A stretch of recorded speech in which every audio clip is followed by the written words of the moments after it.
paano i-hide ang contact sa Messenger. Kung mapapansin niyo, kung nasa Messenger kayo, ay makikita mo kung sinong friends mo sa Facebook ang active. At kahit hindi naman kayo friends sa Facebook at may conversation kayo, ay makikita mo pa rin kung naka-online siya. Kaya kung may ka-chat ka na hindi mo friends sa Facebook, ay doon mo makikita. Kahit burahin mo ang conversation nyo na hindi mo friends sa Facebook, ay makikita mo pa rin kapag naka-online siya. Kung may partner ka na mahiling mag-check sa iyong Messenger kung sino ang iyong ka-chat at posibleng magtataka kung bakit nag-a-appear na online ang tao na yun kahit hindi naman kayo friends sa Facebook. Gusto mo bang malaman kung paano itago ang contacts na ayaw mo makita na active sa Messenger? Kung gusto mong malaman, panoorin mo ang video na to. Pero bago ang lahat, kung nagustuhan mo ganitong video, ay huwag mo kong kalimutang i-follow para updated ka sa mga bago kong video. Una, punta tayo ng Messenger. Pansin nyo, kung sa Messenger na kayo, dito sa taas, dito na makikita ang mga taong naka-online. Or naunang nagpapakita yung mga taong lagi niyong mini-message or may conversation kayo. So, kung halimbawa, ayaw nang makita or ayaw makita ng partner niyo once na chinek yung Messenger niyo, ang gagawin niyo lang ay itatago. Halimbawa itong si JC, yung pang-apat. So, gagawin natin, i-hide natin siya, tandaan natin siya. Nandito siya sa pang-apat. So, i-hide lang natin. Para ma-hide dito sa may upper left side, yung may tatong linya, pindutin lang to. Then, pindutin itong gear icon or settings. Then, scroll up.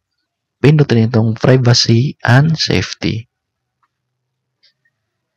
Then, dito niyo makikita under sa safety and well-being, hidden contacts. Hide people from your suggested contacts. And pinutin lang to.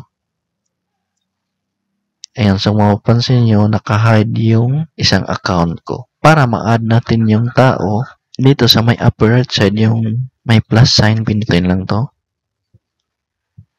Ayan, so dito lalabas lahat ng friends mo na nasa Messenger. So, tandaan natin yung gusto nating i-hide na tao. So, halimbawa, yung si JC.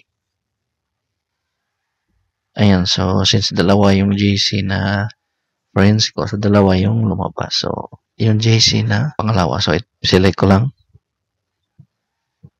Ayan, naka-hide na siya. So, titignan natin ulit doon kung nandun pa ba siya. So, back ko lang. Ayan, kung mapapansin nyo, wala na yung pangalan ni JC. So, napalitan na ng ibang pangalan. So, halimbawa, gusto nyong i-unhide. Ang gagawin nyo lang ay balik lang ulit kayo dun sa settings. Then, dito sa may upper right side, yung may tatlong linya, pinutin lang to.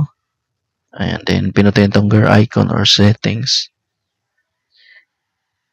Then, scroll up. Pinutin itong privacy and safety. Then, pinutin itong hidden contacts. Then, i-unhide natin to si JC. Pinutin lang itong unhide. So, kung mapapansin nyo, wala na yung pangalan niya. So, balik lang tayo doon. Ayan, kung mapapansin nyo, andito na uli yung pangalan niya. So, ganun kadali, paano mag-hide at mag-unhide ng tao sa Messenger. Kung nagustuhan mo ang video na to, huwag kalimutang mag-like, subscribe, at hit notification bell para updated ka sa mga bago kong video.